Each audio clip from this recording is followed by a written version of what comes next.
පළවෙනිය ගන්න ළමයයි ඔයයි අතර වෙනස මොකක්ද? ඔයාට තියෙන මොලේම තමයි එයාටත් තියෙන්නේ. නේ? එතකොට එයාට මතකයේ වැඩිද? නැත්තම් වෙන මාකරේ විශේෂ හැකියාවක් ඉන්නද? නෑ එයා කරන දේවල් ටිකක් තියෙනවා ඔයාට වඩා වෙනස්. එයා පාඩම් කරන විදිය ඔයාට වඩා වෙනස්. එයාගේ වැඩපිළිවෙල ඔයාට වඩා වෙනස්. එහෙනම් මොකක්ද පන්තියේ පළවෙනිය ගන්න ළමයා? හරි පාඩම් කරන විදිය මොකක්ද? හරි වීඩියෝ එකේ අන්තිමට පුතේ කමෙන්ට් එකක් දාන්නවා පන්තියේ පළවෙනියෙක් දෙවෙනියෙක් තුන්වෙනියෙක් නම් මේ විදියටද පාඩම් කරන්නේ නැද්ද කියලා. හරි ගොඩක් වෙලාවට සාමාන්‍ය ඔයා පන්තියේ 20 30 ගන්න සාමාන්‍ය ඔයා පුතේ ඔය පොතක් ගන්නවා ඉතිහාසයේ පොතක් හිතන්නකෝ. ඉතිහාසයේ පොත අරගෙන මොකද කරන්නේ ඔයා? පළවෙනි පිටුව ඉඳලා බලාගෙන යනවා. හරිද? ඔහේ පාඩම් කරන් නැත්නම් අර මොකර කැන්සලක් අරගෙන අවශ්‍ය දැන් හයිලයිට් කරගෙන ඔහේ පාඩම් කරගෙන යනවා.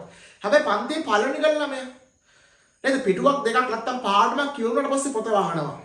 අනිවාර්යයෙන් පොත වහලා එයා මොකද කරන්නේ? මුල ඉඳලා මාතෘකාව ඉඳලා වැදගත් තැන් ටික ඔක්කොම මතකෙන් ආයි මතක් කරනවා. අන්න ඔයා කරන්නේ නැති එයා කරන දේ. මොකද පාඩම් කරාට විතරක් මදි පුතේ. පාඩම් කරපු දේවල් එළියට ගන්න ප්‍රැක්ටිස් කරන්න ඕනේ. විභාගයේදී ඔය ප්‍රශ්න එනව නේද? විභාගයේදී ප්‍රශ්න එනවා දිව අග තියනවා එන්නේ නැහැ. නේ උත්තරේ දන්න හොඳටම ෂුවර් පාඩම් කරලා තියෙන්නේ. හැබැයි දිව අග තියෙනව එන්නේ නැහැ. අන්නේ මොකද වෙලා තියෙන්නේ? ඔව් ඔයා පාඩම් කරාට ප්‍රැක්ටිස් කළා නෑ පාඩම් කරපේව එළියට ගන්න. ඒක විතරක් නෙමෙයි. ඊළඟ සිද්ධිය. පුතේ පන්තියේ පළවෙනි ගන්න ළමයා අනිවාර්යයෙන්ම පේපර්ස් ලියනවා. හරි. ඒතර ඔයාගේ ඔළුවට එනවා අනේ සර් පාඩම් කරන්න එපා පේපර්ස් ලියන්න. මම පාඩම් කරලා ඉවර නෑ. කොහොමද පේපර්ස් ලියන්නේ? නෑ ඒක වැරදි. මෙන්න මේක තමයි හරි කතාව.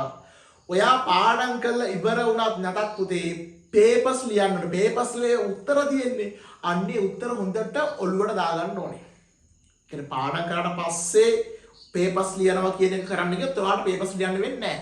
පන්තියේ පළවෙනි ගන්න ළමයා පුතේ ඔයා හිතන්න එපා සම්පූර්ණයෙන්ම 100%ක් එයා පාඩම් කියලා. පැහැදිලිද? නෑ ඒක නෙමෙයි ඇත්ත කතාව. එයා පුතේ පේපර්ස් ලියනවා. ඒ කියන්නේ ඔයා සමහර කෙනෙක් පන්තියේ පළවෙනියට වඩා ඔයා පන්තියේ ගොඩක් වැඩ කරන ළමෙක් වෙන්න පුළුවන්.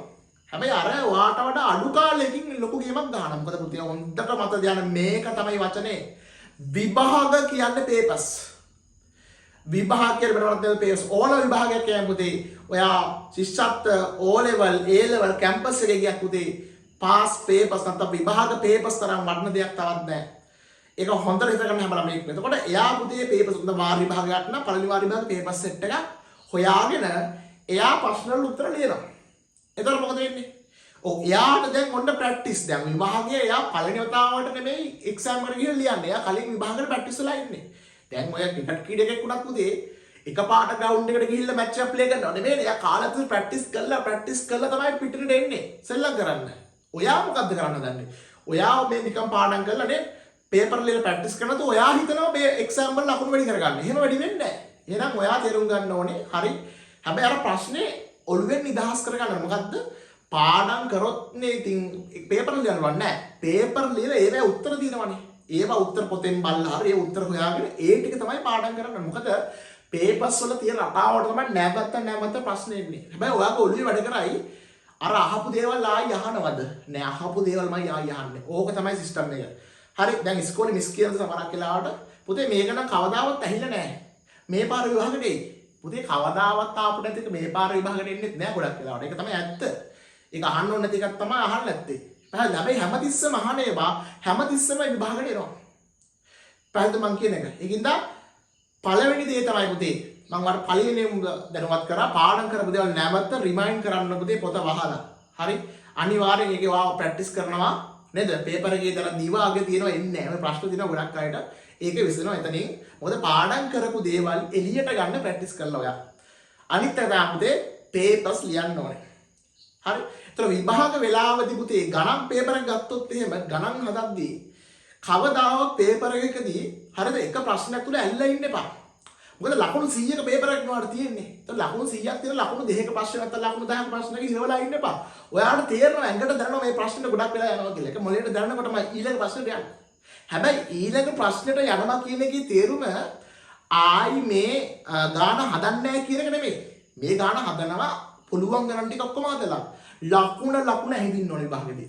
හරි ඒක තමයි තියෙන්නේ. සමහර වෙලාවලට පුතේ ඔළුවට දැන් ගණන් පේපර් එකක් හදද්දී ඔළුවට එනවා මට දැන් මෙතන ගියාට මුකුත් බෑ වගේ. ඒ කියන්නේ අර අමුතු හැඟීමක් එනවා අර ගණන් දෙකක් විතර එකලක බැරි වෙද්දී. ගණන් දෙකක් අර ප්‍රෙෂර් එක පීඩනය කියලා අපි කියන්නේ. ගණන් දෙකක් වෙන්න හදනවා. ඒ තුන්වෙනි ගණන් බැරි වෙනවා. ඒතර බය වෙනවා. ඒ බය වෙන දාඩිය දානවා මේ ප්‍රෙෂර් ඔළුව නිකන් අමුතු හැඟීමක් එනවා. පැහැදිලි. එතකොට ඒක ආවට පස්සේ ඔයා තේරුම් ගන්න ඕනේ හරිද? මට මේක පුළුවන් දේවල් දිනවනේ. ඉස්සෙල්ලා පුළුවන් ටික හදලා ඉවර කරනවා. පේපර් එකේ පිළිවෙලක් අවශ්‍ය නැහැ.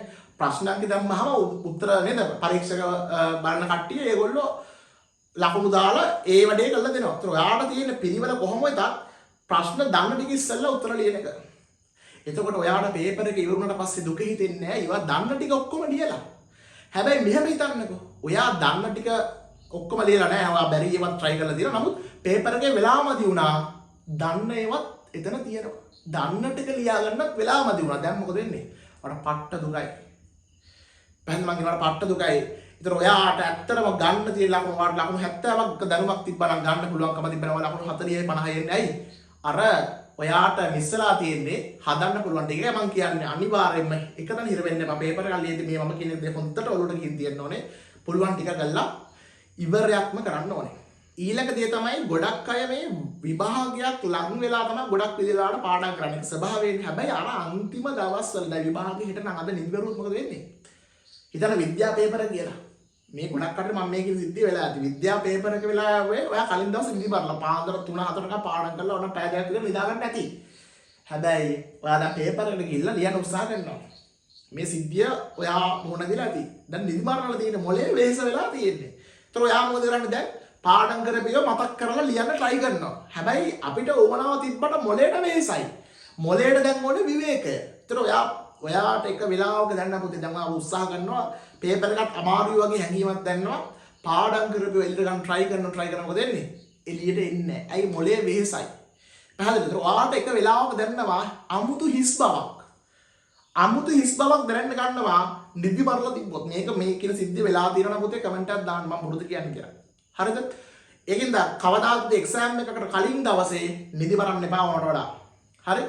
පැහැදිලිද? ඒකින්ද ගොඩක් අය කොහොමත් එක්සෑම් එක අවසාන කාලේ තමයි ගේම ගහන්නේ. මුල ඉඳලා ගහන ගේම ගහන් යන කෙනාට පුතේ අවසාන කාලෙදී නැවත පේපර්ස් ටික කරගන්න විතරයි වෙලාව අවශ්‍ය. ඒකින්ද ඒ ළමයාට තමයි වැඩි chance එකක් තියෙන්නේ මැච් එක ගන්න. ගොඩක් පිරිලම ඉන්නව නේද මේ මොනවත් කරනවා බේන්නේ පාඩම් කරන්නෙත් නැහැ පන්තිත් කට් කරනවා. හැබැයි ලකුණු ගත්තාට පස්සේ එකපාරට මේ හැම විෂයෙම ලකුණු වැඩි. ඇයි ඒ? සමහරවිට ඔයාතරම් වැඩ කරන්නෙත් නැහැ හැබැයි ලකුණු වැඩි. හරිද? යා අපි මේ කිව්වට යා පට්ට මීටරයක් කියලා කිව්වට ඇත්තටම යා මොකද කරන්නේ? මීටරයක් වුණා කියලා වැඩ කරන්නේ නැත්නම් ලකුණු එන්නේ නැහනේ. එහෙම මීටර වුණා කියලා වැඩ කරන්න ඕන ලකුණු එන්න. නේ පාඩම් කරන ඉතිහාසයේ පොත පාඩම් කරන නැත්නම් කොච්චර මීටරයක් වුණ ලකුණු එන්නේ නැහනේ. නැත්නම් පේපර්ස් කරන නැත්නම් ලකුණු එන්නේ නැහනේ. හැබැයි ඔයා නේද ඔයා ගොඩාක් පාඩම් කරද්දී එයා මොකද කරන්නේ? ඔව් එයා පුතේ පේපර්ස් කර ඒවැය තියෙනවා පාඩම් කරනවා. ඒතර ඔයා පුතේ මුළු පොතම පාඩම් කරාට එයා මුළු පොතම පාඩම් කරන්නේ නැතුව ඇති. නේ? හැබැයි එයා අවශ්‍ය පොයින්ට් එක තමයි දන්නවා ප්‍රශ්නේ හැදෙන විදිය. ප්‍රශ්න උත්තරය දන්නවා. පේපර් ප්‍රශ්න හැදෙන රටාව දන්නවා. අන්න ඒ රටාවට තමයි එයා පාඩම් කරන්නේ. ඒකින්ද එයා ඔයාට වඩා අඩු කාලෙකින් ලොකු ලකුණක් ගන්නවා. පුතේ පන්තියේ පළවෙනි දෙවෙනි තුන් දිනේ ගන්න කට්ටියත් ඔව් අනිවාර්යයෙන් පුතේ පේපර්ස් කරලා ලොකු දැනුමක් කරන් තමයි විභාගෙට එන්නේ. හරිද? එතකොට පුතේ පන්තියේ පළවෙනි දෙවෙනි තුන් දිනේ ගත්ත කට්ටිය දාන්න මැසේජ් එකක් අනිවාර්යයෙන්. ඒ විදිහට නෙමෙයිද?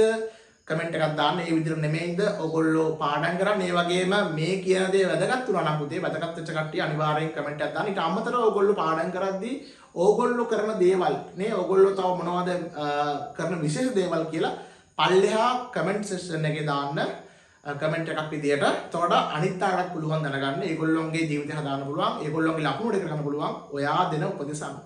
එහෙනම් පුතේ මම ටෙෂාන්සර් අපි අලුත් වීඩියෝ එකකින් හම්බෙමු. හිතන්න උගන්වන ගණිත පන්තිය. ජය වේවා.